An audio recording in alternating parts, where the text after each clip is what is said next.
Hello everyone, আসসালামু আলাইকুম। আজ আমি পাউরুটি দিয়ে অসম্ভব মজার এই পিৎজার রেসিপি আপনাদের সাথে শেয়ার করব। খুব সহজেই ঝটপট তৈরি করে ফেলা যায়, চলুন দেখে নিই। পাউরুটি দিয়ে আর ডিম দিয়ে আজকে আমি একটা মজার সকাল বিকালের নাস্তা বা পিৎজার রেসিপি আপনাদের সাথে শেয়ার করব। এখানে আমি 4 পিস পাউরুটি নিয়েছি আর 3টা ডিম নিয়েছি। প্রথমেই আমি পাউরুটিগুলো ছোট টুকরো করে কেটে নিব। পাউরুটিগুলো আমি ছোট ছোট টুকরো করে কেটে নিব আর সাইডে যে ব্রাউন অংশটা আছে আমি সেটা রেখে দিব। আজকে সেটা সহই আমি আজকে পিৎজা বানাবো, এই জন্য আমি কিন্তু সাইডে যে ব্রাউন অংশটা আছে সেটা কিন্তু ফেলে দিচ্ছি না। সবগুলো পাউরুটি আমি ছোট ছোট টুকরো করে কেটে নিয়েছি। পাউরুটিগুলো এখন আমি একটা বাটিতে নিয়ে নিব। এখানে একটা বাটি নিয়ে নিয়েছি। এখন আমি 3টা ডিম নিয়ে নিব। এখানে আমি ডিম 3টা ভেঙে নিয়েছি। এখন আমি এই ডিমের সাথে হাফ চা চামচ করে গোলমরিচের গুঁড়া নিয়েছি। সাদা গোলমরিচের গুঁড়া, হাফ চা চামচ চিলি ফ্লেক্স, আপনারা চাইলে কাঁচা মরিচও দিতে পারেন, আর স্বাদ মতো আমি লবণ নিয়েছি। আমি এগুলো ডিমের সাথে দিয়ে দিব। তারপর খুব ভালোভাবে আমি ডিমের সাথে মিশ্রণগুলো মিক্স করে নিব। আর আপনারা চাইলে কিন্তু অবশ্যই কাঁচা মরিচও ইউজ করতে পারেন, কোনো সমস্যা নাই। আর যদি ঝাল বেশি খান তাহলে কিন্তু ঝালের পরিমাপটা আরও বাড়িয়ে দিবেন। আমি কিন্তু খুব বেশি ঝাল খাই না, তাই আমি অল্প পরিমাপে নিচ্ছি। খুব ভালোভাবে আমি সবগুলো উপকরণ ডিমের সাথে মিক্স করে নিব। সবগুলো উপকরণ ডিমের সাথে আমি খুব ভালোভাবে মিক্স করে নিয়েছি।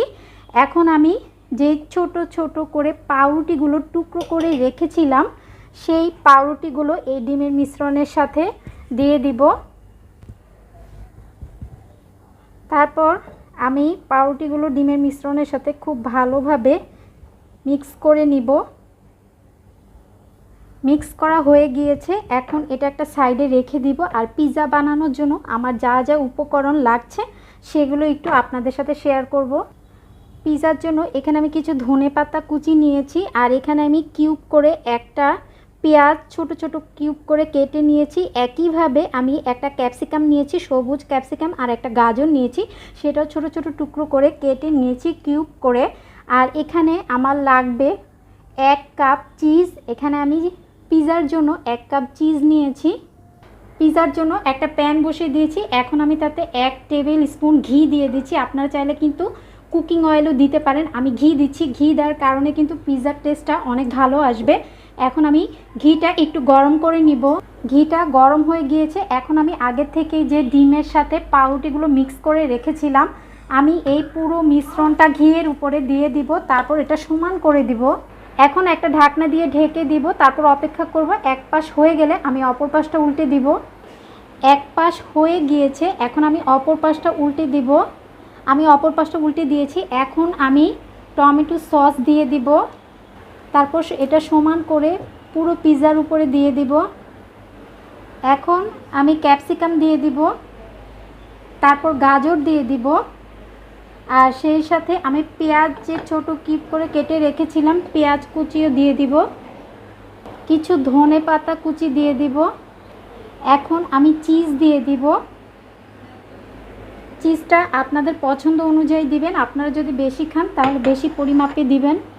এখন একটা ঢাকনা দিয়ে ঢেকে দিব। আর এই পর্যায়ে কিন্তু চুলার আঁচটা একদম লোতে করে দিতে হবে। তারপর অপেক্ষা করব 5 থেকে 6 মিনিটের মতো। ফিরে এলাম 5 মিনিট পর। উপর দিয়ে কিন্তু চিজটা গলে যে গিয়েছে সেটা বোঝাই যাচ্ছে। আমার পিৎজা কিন্তু একদম রেডি। এখন উপর দিয়ে আমি একটু সস দিয়ে দিব। পিৎজাটা এখন আমি কেটে আপনাদের সাথে একটু শেয়ার করব। হয়ে গেল ভীষণ মজার পাউরুটি দিয়ে এই পিৎজা। মাত্র 5 মিনিটেই ঝটপট আপনারা সকাল বিকেলের নাস্তায় অথবা বাচ্চার টিফিনেও খুব সহজেই এই পাউরুটির পিৎজাটা আপনারা তৈরি করে ফেলতে পারবেন। আশা করি আজকের এই রেসিপি আপনাদের ভালো লেগেছে। সবাই ভালো এবং সুস্থ থাকবেন। আল্লাহ হাফেজ।